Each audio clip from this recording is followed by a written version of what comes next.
Hello everyone, আসসালামু আলাইকুম। আশা করি ভালো আছেন, সুস্থ আছেন। এই যে মাছগুলো 3 আইটেমের মাছ, ইলিশ মাছ আর খুব সুন্দর একটা চিংড়ি মাছ ছিল আর কই মাছ ছিল। এগুলো নিয়ে আসছে আমার হাজব্যান্ড সকালবেলা বাজার থেকে। তো এইগুলো এখন কাটিয়েই নিয়ে এসেছে। এখন আমি ধুয়ে মুছে পরিষ্কার করে বক্সে করে রেখে দিব। তো এখানে একটা কথা বলি, আপনাদের সাথে শেয়ার করি। জানেন, এত বছর হয়ে গেল আমার হাজব্যান্ডের সাথে আমার বিয়ে হয়েছে, বাট কখনো না ও নাকি বাজার থেকে এর চেয়ে বড় ইলিশ সে আর পাই না। সবসময় নাকি তার জন্য লোকেরা এরকম সাইজের ইলিশই রেখে দেয়। আসলে একটু কমেন্ট করে জানাবেন, এটা কি আদৌ সত্যি বা কেন আনে না, একটু বলবেন। তো এই যে সবজিগুলো দেখছেন এখানে, এই যে আজকে একটু করলা ভাজি করবো আর পটল দিয়ে আজকে ইলিশ মাছ রান্না করবো না, আজকে সব ভাজা হবে। আজকে বৃষ্টি ছিল, বাইরে বৃষ্টি হচ্ছে, ওয়েদারটা প্রচুর পরিমাণ ঠান্ডা, ওয়েদারটা খুবই সুন্দর। তো ভাবলাম আজকে ভাজা টাজা দিয়ে, আর গতকালকে গরুর মাংস ছিল, ব্যাস হয়ে যাবে। তো যাই হোক, এখানে আমি অনেকেরই দেখতাম যে করলাটা ভাজা খায়, বাট আমি কখনো খাইনি। অনেক সময় অফার করেছে, কিন্তু খেয়ে উঠতে পারি নাই, ভালো লাগে নাই। তো আজকে ভাবলাম যে আজকে একটু ট্রাই করে দেখি, যার কারণে খুব অল্প নিয়েছি, 4টা পিস নিয়েছি আর কি। তো এখানে সবগুলো হলুদ মরিচ লবণ দিয়ে এখন সুন্দরভাবে এটাকে মাখিয়ে নিয়েছি। আর হচ্ছে এই যে এত সুন্দর ইলিশ মাছ থেকেও কিন্তু 2টো ডিম বের হয়েছে। ওহ, অ্যামেজিং না? তো যাই হোক, এই যে দেখেন, এই 4টা পিসই কিন্তু আমি করলা নিয়েছি, যে এটা আমি গরম ভাতের সাথে খাবো। তো এই যে আমার ভাজাটা হয়ে গেছে, ভাজাটা করে নিলাম। তারপর এখন ওই কড়াইয়ের মধ্যে এখন আমি করলা ভাজিটা করবো আর কি। তো বসিয়ে দিয়েছি, করলা ভাজিটা করবো চিংড়ি মাছ দিয়ে। আমার ভীষণ ভীষণ পছন্দ এই চিংড়ি মাছের করলা দিয়ে। আর আমার সবচেয়ে বড় একটা কথা কি জানেন, আপনাদের সাথে বলি, আমি করলা ভাজি করলে না, করলা ভাজি তিতা হয় না। আমি করলা তরকারি রান্না করলে তিতা হয় না। এই জিনিসটা আমার ভীষণ ভালো লাগে। ইভেন আমার হাতে যে এই খাবারগুলো খায় তারাও কিন্তু অনেক প্রশংসা করে যে তরকারিটা তিতা হয় না। অনেক সময় করলা তরকারি তিতা হয়, অনেকে খেতে চায় না তিতার কারণে, কিন্তু আমার ব্যাপারটা কিন্তু আলাদা, ঠিক আছে? তো যাই হোক, এর জন্য আমি এই যে চিংড়ি মাছ দিয়ে এখন করলা ভাজি করবো। আর ভিডিওটা একটু বড় করলাম এই দিক দিয়ে, যে ভিডিওটা খুব ছোটো, তাই একটু বড় করার জন্য একটু সেখানকার সময় নিয়ে নিলাম। তো সামান্য পরিমাণ তেল দিয়ে দিলাম।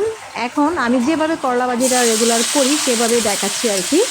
আমি সবসময় এইভাবেই করে থাকি। অনেকেই আছে হয়তো তেলের মধ্যে চিংড়ি মাছটা ছেড়ে দিয়ে একটু ভাজে, তখন একটু শক্ত লাগে খেতে খেতে, আমার কাছে সেটা ভালো লাগে না।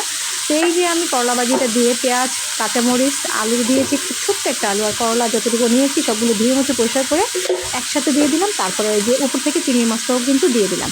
তারপর এখন দিয়ে দিব মরিচের গুঁড়া, সামান্য পরিমাণ মরিচের গুঁড়া দিয়ে দিব, সামান্য পরিমাণ দিয়ে দিব হলুদের গুঁড়া, আর দিয়ে দিলাম এখন স্বাদ মতো লবণ। আর কিচ্ছু দিব না। এগুলো দিয়ে এখন সামান্য একটু পানি দিয়েই কিন্তু আমি সুন্দরভাবে এটাকে নাড়াচাড়া দিয়ে বসিয়ে রাখবো।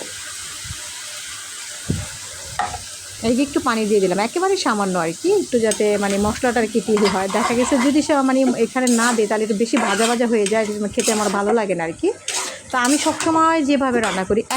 আরেকটা বিষয়, সবচেয়ে বড় পাওয়া আমার এটা, আমার খুবই ভালো লাগে আমার বাবা, আমার হাতের রান্না। আমার বাবা ইভেন আমার মা, আমার বোনরাও আছে, কিন্তু আমার বাবা মার কথাটাই বেশি বলি।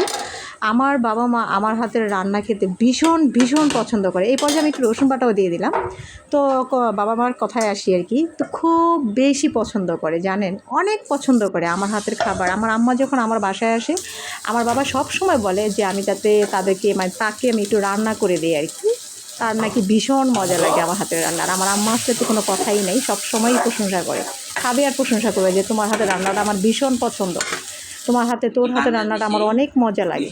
তো যাই হোক, এই যে ভাজিটা হয়ে গেল। তো আমি একটু করলা ভাজি নিয়ে নিয়েছিলাম, পটল নিয়ে নিয়েছিলাম, একটা মাছ মাছের পিস, ইলিশ মাছের পিস, আর ছিল এই করলাটা একটা নিয়েছি ভয়ে, যে দেখি কেমন লাগে। তো খাওয়ার পরে দেখি যে এত মজা লেগেছে, তো আমি 2টো খেয়েছি, আমার হাজব্যান্ড একটা খেয়েছে। তো এইগুলো একটা মাংসের পিস নিয়েছিল। খাওয়া দাওয়া সেরে হাজব্যান্ড এসে বললো সন্ধ্যায় যে চলো একটু বাইরে যাই ফুচকা খাওয়ার জন্য। তো তেমন যেতে ইচ্ছে করতেছে না, ভালো লাগছিল না, কিন্তু ওই যে আমার মেয়ে ফুচকা লাভার, সে তো শুনেই কান্না করতেছে, ফুচকা খেতে যাবে, ফুচকা খাবে। তো তাকে আর থামানো গেল না, যার কারণে বাধ্য হয়ে আমার বের হতে হলো, কারণ আমার শরীরটা ভীষণ খারাপ। আমি চাচ্ছিলাম না বাসা থেকে বের হইতে, কিন্তু ওই যে আমার মেয়ে ফুচকা খাবে দেখে ওর বাবা বলে চলে যাও। তো ওর জন্যই কিন্তু ফুচকাটা নিয়েছি, আমি খাবো না।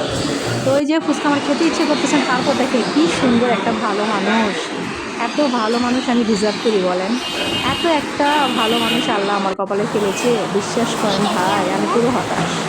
তো যাই হোক, আমি যেহেতু ফুচকা খাইনি, তো আমি ভাবলাম, তো বাবা বললো কী খাবে, বের হয়েছে কিছু তো খেতে হবে। তো আমি বললাম চিকেন ফ্রাই খেয়ে নিই।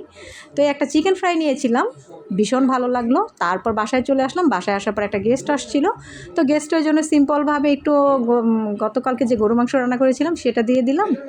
আর বাসায় ছিল মিষ্টি পরোটা, মানে ওই যে নান পরোটাটা আর কি, তো সেটা আবার ওভেনে গরম করে দিয়ে তাকে নাস্তা দিয়ে দিলাম। তারপর মেঘাকেও আমি এক গ্লাস জুস বানিয়ে দিলাম। মেঘা আর আমার ছেলে দুজনে, একজন এই জুসটা খেতে চায় না, অরেঞ্জ জুসটা কিন্তু আমার খুবই ফেভারিট।